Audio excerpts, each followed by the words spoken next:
Үкімет 65 ірі мемлекеттік компания мен ұлттық холдингті жекенің қолына бермек. Оның нақты тізімі ертең үкімет отырысында бекітілмекші.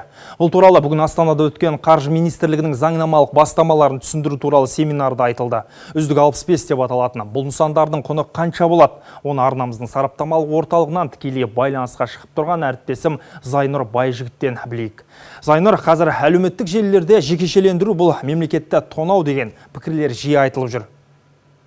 Яғни, бірақ білікті қаржыгерлер бұған мүлдем кері қарап пікір айтуда. Олар қандай нысан болмасын, оның ішкі ісіне мемлекеттік құрылым араласпай, шын бәсекенің дамуына мүмкіндік берсе, жекешелендірудің пайдасы көп дейді. Сала басшысы Бақыт Сұлтановтың да ойы осыған саят. Оның сөзінше мемлекеттің экономикадағы үлесін мейлінше азайтса, бизнесті дамытуға жол ашады. Ірі компаниялардың бағасын анықтап, инвесторларды іріктеу үшін халықаралық деңгейдегі кеңесші мамандар тартылмақ екен. Алайда қаржы министрі оларды сатудан қанша пайда түсетіндігі жөнінде сауалымызға нақты жауап бере алмады.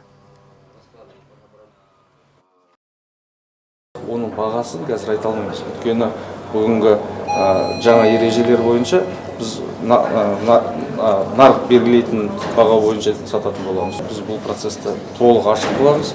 Біздің веб-портал жұмыс істеп келе жатыр.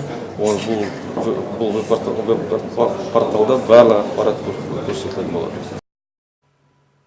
Елімізде жекешелендірудің екінші толқыны аясында сатылған нысандар экономикаға жалпы сомасы 76 миллиард теңге табыс әкелді. Осы күнге дейін 231 тиімсіз нысан мен актив жекенің қолына бәсекелес ортаға берілген.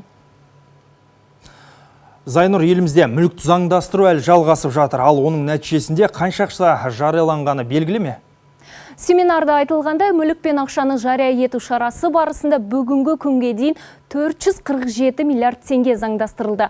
Оның ішінде 362 миллиард теңге ел аумағында жарияланған. Ал шет мемлекеттерде 85 миллиард теңге заңдастырылды. Байқасақ, сыртта сақтағанын қайтарғандар әлі де аз. Ал үкімет сол шетелдегі капиталды елге мейлінше қайтару үшін заңдастыру тәртібін айтарлықтай жеңілдеткен еді.